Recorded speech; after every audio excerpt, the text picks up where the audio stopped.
middle high school teacher was arrested Friday because of what you see in this video. Police say she got into a fight with a 17-year-old female student who's a senior. Hey, so welcome to Ring the Bell. What are we going to get into this week? Well, we're going to get started right off the break. Yeah, you didn't like that? No, sir, I did not. Okay, that was too soon? You jumped the gun. My bad. But I heard you was speedy anyway. That ain't cute. That's not cute at all. That's why I don't like working with y'all. Anyway, how about can we really? I'd like to get into this this Largo High School teacher event that took place on last Friday. Largo High School here in Prince George's County, Maryland, where the teacher actually is being charged allegedly. Is being charged with assault of a student, and I understand that the authorities are trying to get the United States Attorney's Office or whomever, the state's Attorney's Office, to actually bring charges against the student as well, because they're saying that the student had a large part in that piece and played a role in it. So what do you guys think about it? You seen the video? Definitely. Yes, saw the video. It's hard not to see because it's everywhere. It's online. It's on TV, and I mean it was disturbing, and it was disturbing on different levels because on one hand you can feel the teacher's pain and frustration. You can get a sense of something beyond just that one incident had to have happened because it seemed like it was the straw that broke the camel's back. Yeah. But at the other hand, she's the teacher. She's the authority that you entrust your children to, and you expect her to exhibit a level of restraint and composure, no matter what occurs in far better than what you would expect from a child. Yeah, I have a lot of different, not a lot, but I have several emotions about it, different opinions about it, because in the world that we're in today, these youngins, man, are on a total different level, and it's almost like you have to wait for one of them to strike you, to physically attack you before you can respond, and then even if you respond after that, you're the one getting locked up. Everyone's talking about, you gotta be the adult. You're the adult. So how many times am I supposed to let them hit me across my head before I start to defend myself in a manner that may cause some harm to them? So it's kind of crazy. It's almost like, remember that situation they just had where the guy shot a couple of kids for trying to break into his house or something of that nature, and everybody said he shouldn't do that. Well, that's in my mind. It's like we're in a world now where people are allowing our kids to just get away with everything. And in this case, I think that the teacher had some legitimacy in her response. I think you got to realize that she was bumped. The student was wrong. The student was wrong. But she unleashed the fury on the student. Wasn't as if the student punched her. She bumped her, stepped on her foot, and the way that she literally beat that girl, that's a problem. I feel split, like you guys have said already. Part of me feels like, okay, she's a teacher, she's an adult, she should have handled that situation much differently. I mean, we're all parents in this room, so I'm trying to think that if it was my child, what would my feelings be? But then on the other side, if I were a teacher and you've done that to me, and I'm consistently being assaulted, what is my response supposed to be? But in looking at the footage, she was just straight up wrong. Like, to me, that response on that child did not warrant that. She stepped you, she bumped you, but you didn't have to go beat her like that. But the teacher had options. You know what I'm saying? And she only exhibited one of the options that she had. What options did she had? The option of getting the principal involved, having the students suspended, calling security, it was a lot of other options that could have taken place before it became a physical assault. Now that's interesting you said about calling security, because security or the security did show up, and I'm interested to know, how did they show up? Did someone leave out the class to go get them? Because all the students seemed like they were just sitting there. I heard somebody on there say, go get somebody. They said go get somebody. Okay. On the tape, they said go get somebody. Well, I like I said, it's tough. I'm a little torn between it. And most of the because I just think that, we're adults, but we have a right to protect ourselves as well. But you have to use reasonable force. Right. It was unreasonable. It would be You had different to use the same force that someone using. If she bumped her back, I would say okay, fair enough. She picked that girl up. She beat her like she got on a full. She went Ronda Rousey. She went ham. She went ham on her. She did. It's like she snapped and she didn't even realize where she was, who she was hitting. It's just like she just. Yeah. And based on what I've read so far in the news, it's like she has had multiple situations where she's been assaulted. And maybe that's what, like Shawan said, broke the camel's back. But you still have an oath, a duty, a responsibility to be the adult in the room. But let me just not skip this part. We have to understand too that teachers are human. They need support. They're in situations where they're not even having the tools and the materials that they need to even do their job. They're unappreciated. It's more parents there on game night than PTA night. Yeah. And, you know, clearly that issue that was going on with that student didn't start in her classroom. Maybe she can't get the support that she needs from the parents. I don't know. But if she's been assaulted multiple times, then now you have to look at the school system. You have to look at what was going on. Why did nothing happen that intervened in the situation that the teacher was in? That, you know what I'm saying? That would have led to that situation. Yeah, and I understand that. It's like I said, this is a real tough one, you know, because I also look at it from the other angles of that. Well, what is it that made that student feel that comfortable to approach the teacher? I'm just talking about when I came up. You didn't approach no teachers. Not like that. You didn't do that because Leroy and Loretta didn't play that. Exactly. And so that's what I'm saying. So what makes a child feel so comfortable, as many of these children do, to disrespect or even approach the adults? Because they're doing it at home. Because they're doing it at home. Now that's okay. Well, it's not only they're doing it at home, when they're doing it in the schools, nothing's happening. So they're able to hit the teacher upside the head or assault the teacher by throwing something at them, and there's no repercussion for it. Let me tell so you they this. feel comfortable. But when I was coming up, nobody had to have rules at the school. My mother and father set the rules at home. Most definitely. You did not disrespect your elders. Mm-hmm. You did not embarrass them because you were a representation of them. That's right. You didn't go out there showing off, acting crazy, acting like you ain't had no home training. They don't even say that no more. They don't even. There's no such thing as home training. No, But it's an interesting piece, and I haven't heard. Well, they haven't, of course, said anything about the parents and what the parent had to say about it. But they did have a meeting that took place last night, and there was quite a few community folk who were leveraging their support behind the teacher. And they basically said, hey, you know, we have to do a better job. The school, what are you guys doing? So you're just going to treat this teacher this way and make it all on her. She's going to be the fall guy now for things that you all have now put in place. Right. And but look, let's face it. The school year happens every year. Issues like this happen every year. So what's the standard operating procedures for Prince George's County school system or any school system to address these type of issues? What is their standard operating procedures? What is a teacher supposed to do when being confronted in a physical manner? And you know what's sad is most people in the environment that they're working in go to training and things of that nature, self-defense training. When you're working with the public, you go to self-defense training, and a lot of teachers go through those trainings too. So what am I supposed to use it? Who am I going to use it? I heard they thinking about doing body cams for the teachers so that the teachers can like record the situations that's going on in the classroom. I don't know what real difference that's going to make as far as, you know, their response to whatever they recorded. Right. Because it's on camera now. Yeah, well, yeah. Right, the students are recording it, They recording everything. Well, police said that the student was upset with the teacher because she emailed her parents. So to answer your question a few seconds ago, why did the student bump the teacher? Mm-hmm. That was her issue. So I guess the student was lashing out. Yeah.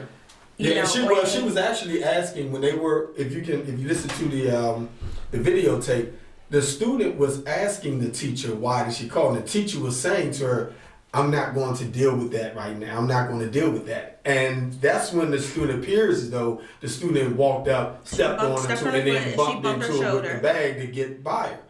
And like I said, I just think that maybe she just had just a little too much. And if what's being reported is factual, that she's been assaulted, this is what her attorneys are reporting. She's been assaulted 3 times within the last year, or within this year. I think that's enough to make anybody say, you know what, enough is enough. And maybe the assaults that she received before, they may have been verbal. You know, it may have been just cussing her out and calling her names. Because that's verbal assaults, and they may include them all. Maybe this was the straw that broke the camel back, because this is now physical, and you're now in my space. Goes beyond you throwing a straw at me or throwing some paper at me, but my back is turned. And for the most part, most of the other kids, some of the kids were reporting that she's a good student. A good teacher. She's a really good teacher, you know. But now that begs into question. Remember when we was coming up? Think about the average age of the teachers when we were coming up. They were our first age. Right. So, you know what I'm saying? So the level of respect for them was more, it's like my mom here. Yeah, but you have a 17-year-old looking at a 36-year-old like an older sibling or a cousin, and not more in the role of a friend opposed to an authoritative person over them. Yeah. I don't know. I mean, I'm glad that she's getting support. I found that there was a GoFundMe account created for her and support the original goal. Original goal was $5K. They've raised right over $5,400. So a lot of people are defending the teacher. Even who is this lady? PG County Educators Association, the president, she's backing her. So it's probably one of those people that was in the meeting last night saying that it could have been anyone and we have to do a better job. And she doesn't feel that charges need to be pressed against the teacher, that it's really the county's responsibility to make sure that the teachers feel safe. Yeah. And well, so I kind of agree. I think that this is a lessons learned piece. And I don't think that charges should be filed against it, because there's some culpability that's greater than the teacher, greater than the student. And so if you're going to charge the participants in the act, then you're going to have to bring some charges to those people who are over top of them, the parents, the school system. So there's culpability around the board for this. This is the thing. In any situation, you're responsible for your actions. Now, if there's some culpability on other people, that's fine. Let that happen. But you can't say, well, hey, you can't hold me responsible. They was to blame. Because that's not the case. You made a decision. You took action, and you will receive whatever consequence is a result of that action. Well, I'm going to be honest with you.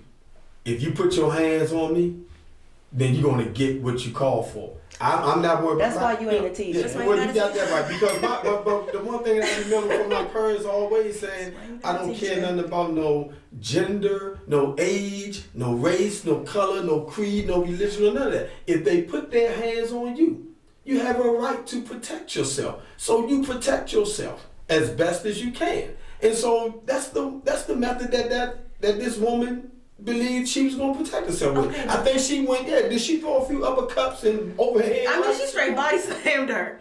You know? So, hey. I mean, but Hymen, look at it from this perspective. If that were your child or your granddaughter. Yeah. Then how are you feeling? You see what I'm saying? On everything. I would be going right at my granddaughter. What the heck was on your mind when you approached that teacher? Why did you go in there and do that? I'm handling that. That's the opportunity you should have been given at the time your child got out of pocket. If my child or grandchild go at an adult like that, I'm expecting that adult to protect us. I can see if the child was just talking and the teacher did it. But now you physically went at them. I disagree. She stepped on her foot and she shoulder bumped her. The teacher did not have to go that far. Well, that was pretty far. Like Lori said, if she had pushed her, if she had given the same action, I would say you're tit for tat. But you straight, I mean, like Siobhan said, she went MMA on her. Hey, you gotta keep your So your you hands want to to tell me yourself. that you would tell your granddaughter, well, Keep you deserve baby, that ass whooping. Hey, keep your hands to yourself. You jumped out there. You jumped into a grown She didn't girl jump spot. out And there. you did. Don't do that. She didn't Just jump look out here. there. The way I'm looking at it, real simple. Everybody keep their hands to themselves. And these kids today, they can't watch this. Not to make things worse, they found guns at the school, or it's alleged that there was a magazine or something of that nature that was found at the school that they got out of a book bag and all that. So these kids are carrying weapons the whole night. You don't know what you're faced up against. So for me, There's I'm no not screening process when they come through. They have all that. But Okay. again, I'm not gonna let you walk up on me. But the like same that. could be said about anywhere. We go to the movies, we go to the grocery store. We all can be faced against anything. So Yeah, I mean, we have to. No, I get it. I We hear have what to, you're saying. We have to maintain some level of restraint. But that's why there are laws that say you have to match force with force. And that's what I brought up to That's you. what I'm the saying. The force was wasn't not matched. matched. She went too far. So if she would have hit her in the mouth, that would have been different. She still Yes, was too far. that would have been different. That would've If been she different. had physically If she had struck physically, her, yes. yeah. She did That with the would be foot. Well, okay, No. what I'm A saying step on the is, if foot she is had not punched her the way the teacher punched back, It would be a whole Well, nother game. I mean, I get it. And I think that the Department of Education need to really put their piece together and start to really bring the standardized operating procedures together. But there's some culpability across the board for this. And everybody, we just got to, lessons learned. We got to sit down and really have a real honest conversation about it. parents got to start being parents. Parents got to be parents. Because the parents scared at home, so the kids feel like they can go outside and do do the same whatever habit they that they do wanna at do. home. And it don't work like that. Because sometimes you're going to have a little MMA teacher waiting for you. When they out there. Well, we will go ahead and take a pause for the calls. We're going to take a moment to get ourselves together here and come back with something new and invigorating. You're coming to us live. Ring the bell. Side of it, the guns, the drugs, the people. You know, when it stoops to we're selling 12-year-old and 10-year-old boys and girls for the sex trade, and they're getting raped 120 times a day. I mean, that's reality, and that's something that's not. There's no God in that, you know, and except for Him trying to protect them, and I know He can, and He can make those changes. But when evil abounds. Next, we want to get into sex trafficking.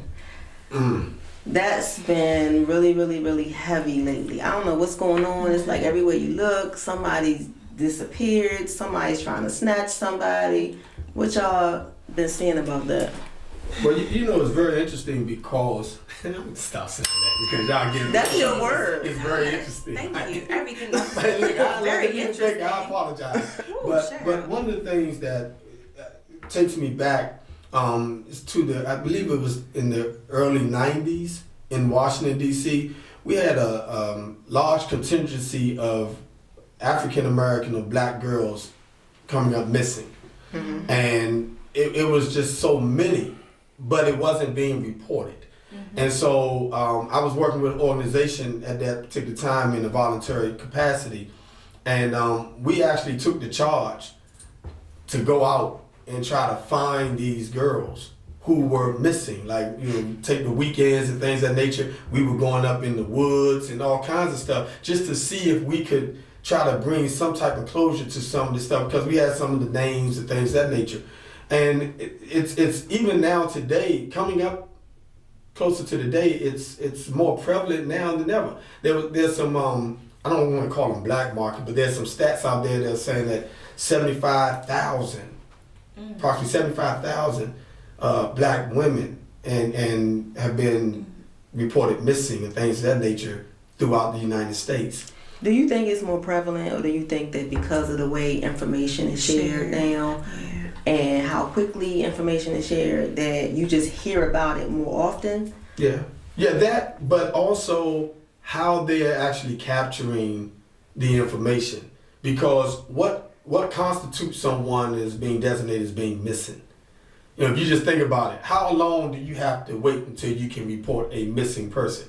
24, 48 hours, whatever it is. Then you have to look at the age of the person. Mm-hmm. Well, there's some research out there to support that even those kids, particularly black children, or black children, specifically black girls, when they go missing, that law enforcement look at them as runaways. So the parent reporting them as being missing, and their first thing is, well, did they run away? Were there any issues in the home and things of that nature? No, everything was good. The last time I talked to her, she was on the phone. You can ping it, it's there. But you all want to automatically put the person in runaway status. There's a difference in runaway and throwaway. You know, throwaway is the mom don't want them anymore and say, hey, I'm going to take it, you can go here. But I don't see that many kids running away from home. Where are they running to? Because to run away from something, you have to be running to something that you hope is a little better. So I just don't see that. But they're talking about, according to the FBI, this is coming from the Black and Missing Foundation. They said it's a nonprofit organization, by the way. But it says, according to the FBI, January 1, 2018 through December 31st, 2018 stats, a total of 230,302 minorities were reported missing in the United States. And that's out of 846,000 for all races. So that's like a third of all races. But what's interesting is they're saying that when they speak, and this is Black Missing Foundation, they always add all the minorities together. So the 302 persons of color were reported missing. They added Asians, Black, and Indian in that. But what's interesting, Hispanics are not broken down by race as they are included in the total count for white. Wow. And this is the method that they use to actually capture their stats. So it takes us back to that. We recently watched a videotape of a young lady who was talking about her being abducted. You saw that piece. Yes, so her car broke down. She ordered a lift, spoke to her child's father. He said, yeah, just take a lift to get to work. And this is alleged, right? Because we don't want to jump out there right? like this actually happened. She was in Texas. She, put her own account on social media, and within the last couple of days, it's kind of spread like wildfire. Was in the lift, noticed that he was taking the wrong, either Uber or Lyft, taking the wrong turns to her job. She, commented to him like, you're not going the way that you're supposed to go to my job. She kept saying that to him. He was pretty much just ignoring her. Eventually pulled up to some warehouse, stops the car, a guy signals to have the gate open, and somehow she was able to run away to a local gas station, call police, and I guess in her state of just shock, she got on social media because I guess she just couldn't believe that happened to her, because she's seen other accounts on social media where women are being abducted through Uber and Lyft, and supposedly, sex trafficking is what's happening. These women are being snatched, or even at your local grocery store, they urge you not to park between two white vans or near a white van, because what they're doing is they'll put something on your window. When you get in, you see it, you try to get it off, they instantly drug you with something, you kind of collapse, they throw you in the back of the van, and you're gone, and you're missing, and no one is talking about it. It's being spread through social media, but it seems like national news is not picking it up, and it makes you wonder, back to Fahim's point, is it because these are mostly women of color, young girls of color, and they're not reporting it? Well, they see us as runaways. Yeah, and what was the name of that the little white girl that got missing, or something of that nature? Which one? It seemed like every time a white kid gets missing or woman gets missing, all kinds of Amber Alerts, all kinds of things are lit up. But as they say with the minorities, it's well, maybe she would spend the night over a friend's house and she don't want to be at home. Those type of things. I think like the community really needs to be vigilant and make some decisions based on their own safety. Because recently, a friend of mine, his daughter, this was just a couple of days ago, his daughter was on the red line and a man tried to snatch her off the train. And had it not been for a bystander that was brave enough to get involved and help her fight him off, who knows how this narrative would have ended for her. I also read another story, same thing, lady gets on the train, the man drags her to an empty car and rapes her on the train. It's like, you really, really don't know. You think you safe, because you're in public, but you're not safe in public. And like you said, people aren't even willing to jump in and provide assistance, even if you're calling out saying, I need help. Right. I need help. Like, I really need, like, I don't know this person. He's trying to take me. She's trying to take me. No one wants to get And it's so involved brazen, because I anymore. saw another story where the lady was walking down the street. The man pulls up and tries to snatch her into his car. In broad daylight. She had to hold on to a tree to try to like save herself and was screaming out for help. And people were looking, but they thought that this was a domestic dispute. And they weren't sure whether they should get involved in that. Yeah, and that's the problem. And my piece to a lot of the fellas, I think that as it relates to our women being missing and things of that nature, man, we have to really become more vigilant in protecting our queens. That, you know, you just can't get away from that. Instead of calling our queens out the name and all this nonsense and just trying to get with them and, you know, all that craziness, we need to do a better job of watching out for our black women and our daughters and our nieces and aunts and all them, because we too late. We're lackadaisical as hell out here now. And that's just a call from black men. We are real lackadaisical. We're not paying attention to what's going on, because nobody should feel that comfortable enough that they just coming up snatching. You know, back in the day, you say, you don't have to worry about the black child in the store, because ain't nobody trying to snatch no black child, because they going to send them right back because of the attitude and all that. Not true. Where did Somebody tried to kidnap my brother in the 60s. Lord have mercy. Yeah. But even in broad daylight, I think sometimes, even if they're not trying to directly like snatch you, like they're doing other tactics. So there's this thing where it's been going around. Women are walking through stores saying that they're a part of a church, and they're targeting single women. And they're walking up to you and they're trying to get information, and they want you to exchange, and they're inviting you to this church and want you to check out this website.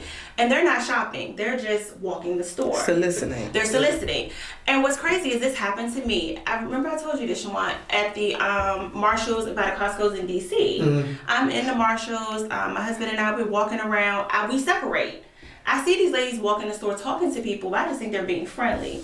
And eventually they made their way to me, talking to me about this Christian church and how it's just women-based, and that, you know, they believe in God and they want other strong women to be involved. And they're trying to distract me because I have my hands full of stuff. I didn't have a basket. They want me to stop what I'm doing, get their phone number, and they're kind of like pressuring me until he walks up. And when he walks up, that's when they back off. So why do you think they? So I didn't even think nothing of it until months later, when I read some articles saying there's these organizations that are really sex trafficking organizations that are looking for women, and they're targeting women. So we went to the Costco's maybe less than 40 minutes later. Guess where they are? In the Costco's, and I watched them. They were only talking to women. So in hindsight, replaying that, it definitely made sense that that's what it was about. Yeah, and that's major. So you have to be careful. Like, it's in our area. Yeah, it's definitely here. And you know what's interesting is when you watch those movies. What was the movie with the guy Liam Neeson, and he was in that movie with his daughter? Taken. They gonna Taken 1, Taken 2.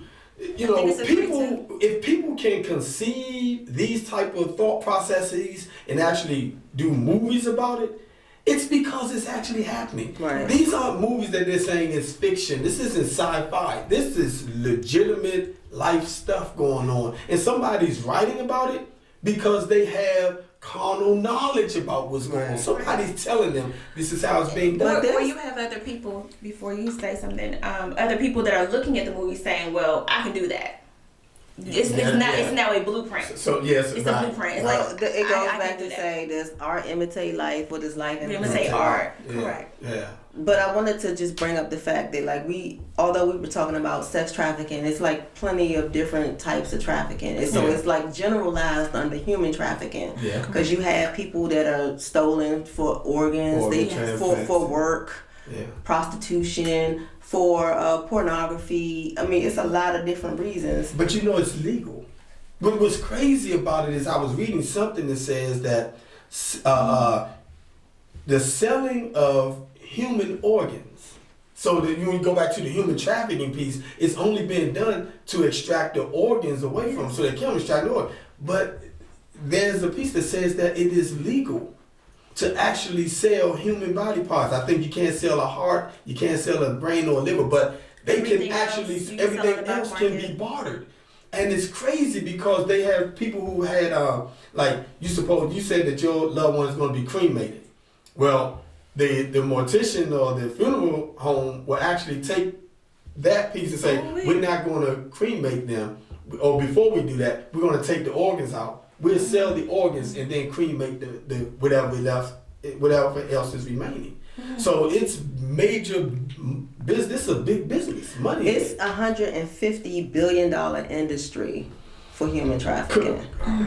And that's why they're saying people are being snatched as well. Like you said, it's not just the sex trafficking; it's taking them so that they can sell their organs on the black market. So if we had to give something to our listeners out there on what they should be looking for in terms of this sex trafficking or human trafficking thing, what should they be aware of? I think that's what we got to kind of get that message out. I think some of the things they should be aware of is that there are a lot of myths about human trafficking and sex trafficking. People tend to think that, it's mostly men that are behind sex trafficking. Right. But it's a lot of women. It's 37% of all people convicted of trafficking are women. Well, what's interesting you say that, because when you start talking about prostitution, certainly you have the pimps, but most of the time the pimps will send the madams or send their front ladies out to recruit for them. And that's how a lot of young girls get sex trafficked too. It'll be through another young person that invites them to a party, that invites them to a sleepover, that invites them to a cookout. So we have to get back again to specifically as it relates to our young. Parents need to be vigilant and absolutely. My niece had a sleepover for her daughter.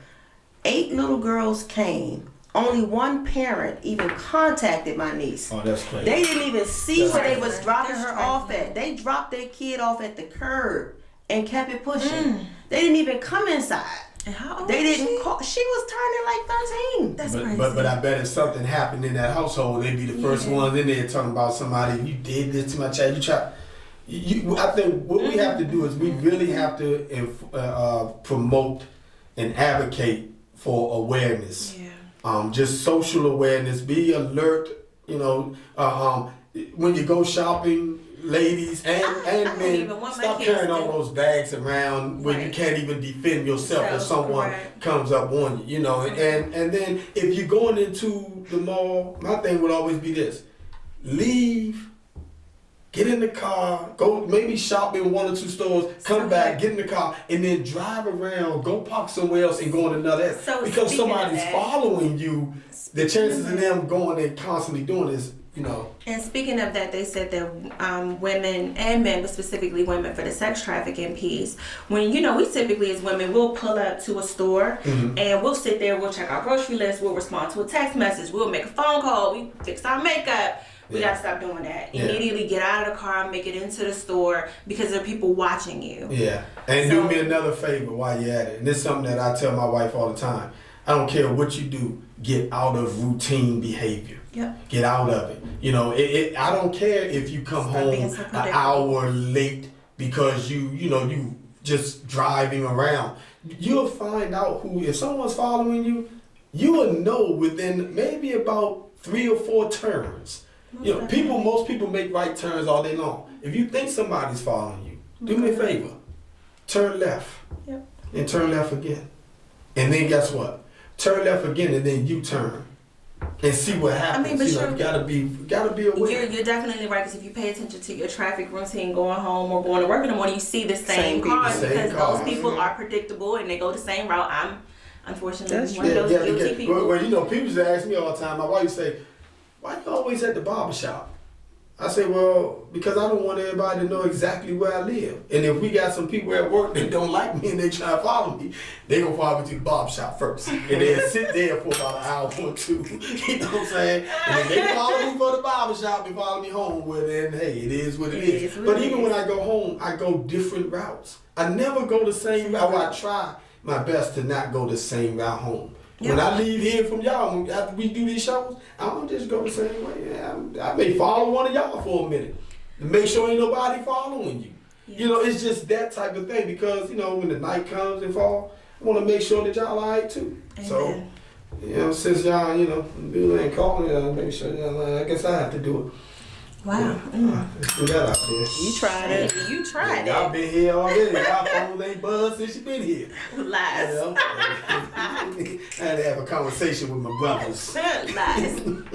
But, it's a really interesting piece, and I think that, I keep saying interesting again, I'm sorry. But I really think that we have to get our people to be more vigilant and more aware and more alert to what's going on. Human trafficking is real. Sex trafficking is real. And you'd be surprised who these sex offenders are. All you have to do is go on the sex offender registry line. You can look at their faces. It's the people you least You suspect. can see them. So, hey, not saying that they're the ones that's committing these sex crimes or trafficking crimes. Just but be aware. Be aware of your surroundings all the time, So, having said that piece there, it's time for another. Y'all want to take another station break? I think it's time to take another station break. What do you think, y'all? Amen. I got to take a pause from calls. So, you're listening to Ring the Bell, again, with Fahim, Shawan, and our little sister, Dory.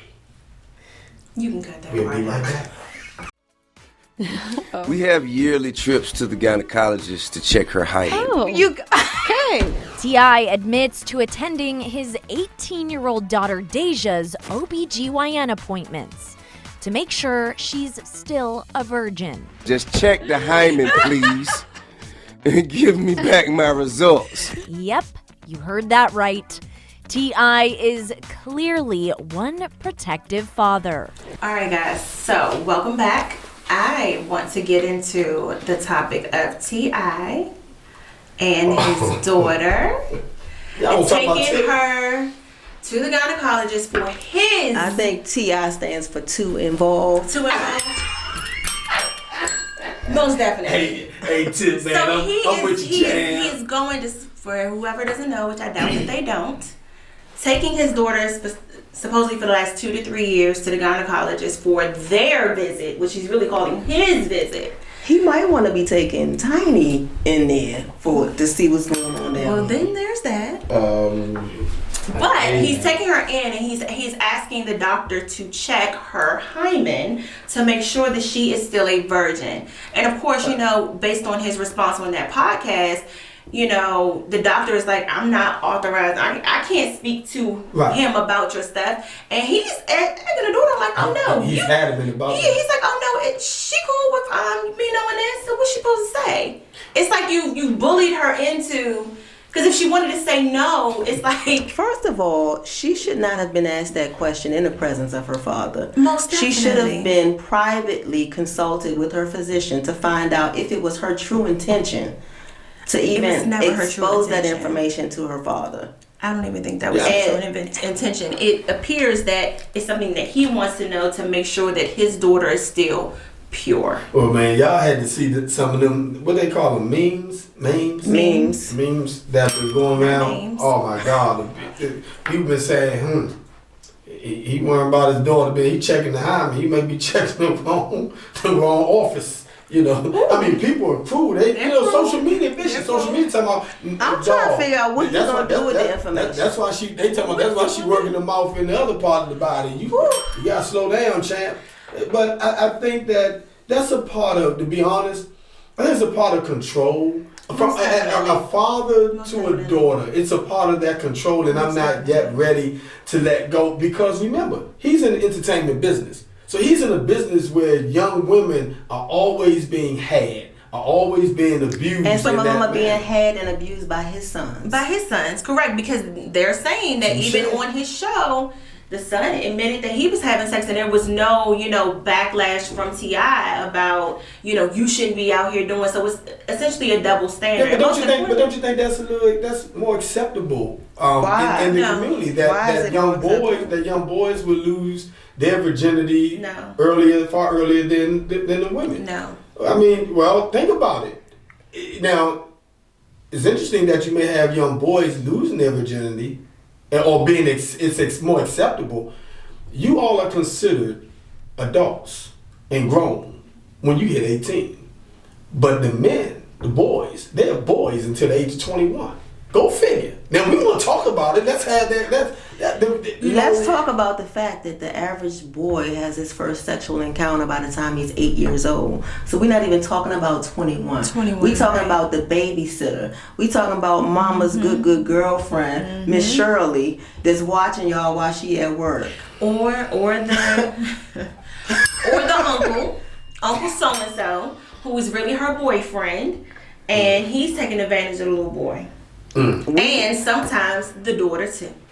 Yeah, I mean, I look at R. Kelly. They said that his sexual experiences allegedly were involving his sister. Yeah, I get it, but I just think that with the issue with T.I., is it a bit much? Yeah, Tip, it's a bit much. It's not too far. No, the reason why I say it's a bit much is because I can understand that going up to maybe 13, 14, 15 years old, things of that nature. I can understand it, but I'm looking at it from a standpoint of saying, what is it about your daughter that you don't trust? You don't trust that she will come and have this conversation with you. With my daughter, one of the things that I said is, look, there are going to be some guys that are going to try to come at you the whole 9 yards. This is a 13-year-old conversation. I want you to be able to come to me and have a conversation so that we can talk about this. What you just said, I want you to come to me and have a conversation versus her being 13 and 14 and humiliating her at the doctor and forcing her to authorize the doctor to give you personal details about Not to mention the fact y'all not even looking at the bigger picture here. He's basically sending the message to her that she is only as good as her hymen is intact. Correct. Her worth is somehow tied to her hymen, which is probably already broken. And due to the problem with that is that you have sons that are younger than her who've had sex, who are telling you willingly and openly, you didn't have to take them nowhere, you didn't get them examined. They're telling you that they're having sex. So you basically told her she is not as valuable as them. You do not have the same level of trust or respect because you're taking her to a third party because it doesn't matter what she says. You need it validated. And that because if she doesn't somehow remain a virgin, you're going to look at her differently. And she knows that. That's wrong. So I guess my piece would be, he's gone to a level. But I also look at it though, Tip, why would you constantly do this and then tell someone, why are you letting everybody know that this is what you're doing? So what level, is there a level of embarrassment? He's straight humiliating her. So that's what I'm saying, I think it's more control. It is. Of everything. But I haven't heard anything from her mom. Is her mom still living? Because her mom got time. Her mom is still living, but I think the mom is just trying to keep things calm because you gotta empathize with Deja. Like the more that another person speaks out, it's just bringing more and more to the spotlight. But I'm interested to see how this, turns out. He's supposed to be on the Red Table Talk with Jada and her family coming up soon. That's going to be interesting. That's going to be a very interesting conversation because a lot of women, specifically them, who are pro women's rights, you've totally violated her. Even at 13 years old, my kids, their doctor's office was like, in order for you to have access to their health records, they have to authorize you to have that. Yeah, but and you don't strong arm them into doing that. Right, but I want to go back to something that you said and why Shawan was talking. You said that her hymen being broken or what have you, is not necessarily an indicator that it's sexually related. Right, it could be, like I said, she was doing cartwheels, riding a bicycle, she was a cheerleader, riding a bicycle, anything riding that a could horse, have happened. anything. That piece running, excessively, anything. Correct. So you basically, just because her hymen is broken does not mean that she's sexually active. Correct. And if she's sexually active, then as a man, I think that you should make her feel comfortable enough to have that conversation with you, brother, and not just constantly. Clearly, you were not lining it up for that if you were taking her to the doctor to get the check to see if it's intact. Saying it's your visit. I mean, it was complete control. It's an interesting piece. It just takes me back to, when mine was 13 years old and she asked for those Parasuco jeans. I'll never forget it. She said, Daddy, I want a pair of Parasuco jeans. And I'm like, okay, no problem.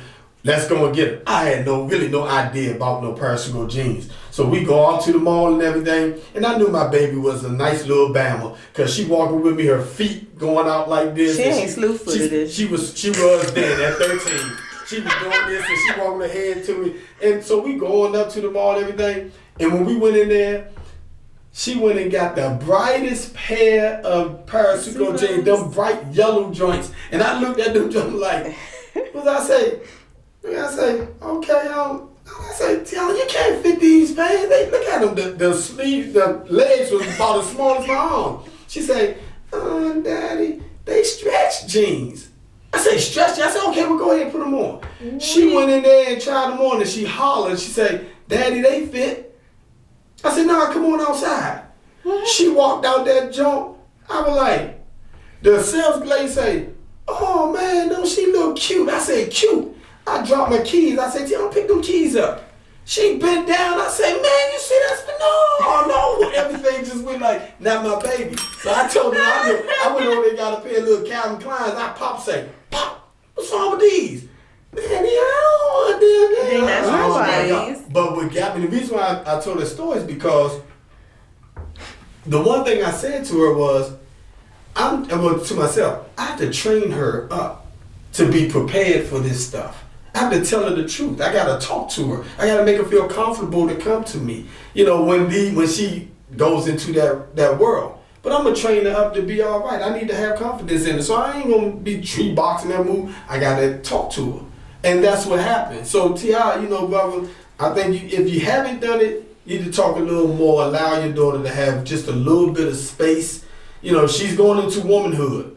It ain't a whole lot you can really train her on about having that experience with a man, because brother, she ain't gonna have that experience with you. Every man is different, so you got to be real careful with it. So talk to her, brother, and if that would be my advice. Talk to her a little more, man. Allow her the opportunity to trust you enough to come to you and tell you, Daddy, I'm ready to make this move. But embarrassing her, I'm not with that piece there. But I do understand the control from a father to his daughter, especially in that industry. Because in that industry, man, she's not in the industry. But she's not in the industry. But trust and believe, all the wolves that are around him, they see her, and they're waiting for the opportunity. I tell you what, he better not catch a case and go to jail. But that doesn't mean that you control her like that, humiliate her like that, no, just because there are wolves around her. Why not have that same interest with all of your children? Because women are treacherous too. These little girls know whose son that is.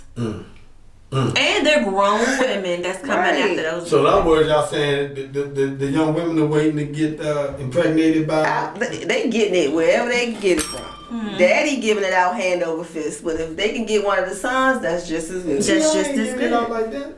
Yeah. Oh, maybe he slowed down. Maybe he slowed down, but sure. I definitely agree. He needs to be more concerned with what's going on with Tiny's Hymen than the baby's Hymen.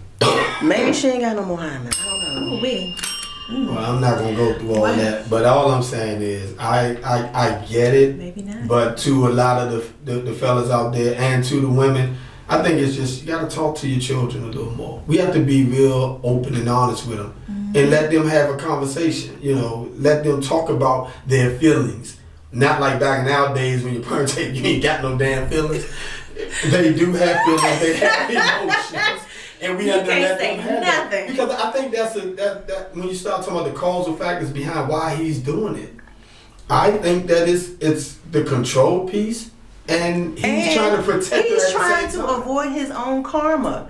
Yes. He was out there hitting whatever he could get his hands on. Yes. So what do you always think about? Somebody going to do the same thing to my daughter that I was out there doing to everybody else. Yeah, there's a saying like that. Yeah, whatever you do, if you have a daughter, it'll come back. That's what he's trying to do. Oh, better watch out. Well, he got a lot coming his way. Allegedly. Y'all terrible, man. Y'all terrible. I don't know. But hey, this is the Ring the Bell podcast. And I've had a great time today. You had a great time? got the 20. I brought the good time. What that say on the shirt? You can't read. Since 2017. 2 bars, 3 stars, 2 0 0 1 7.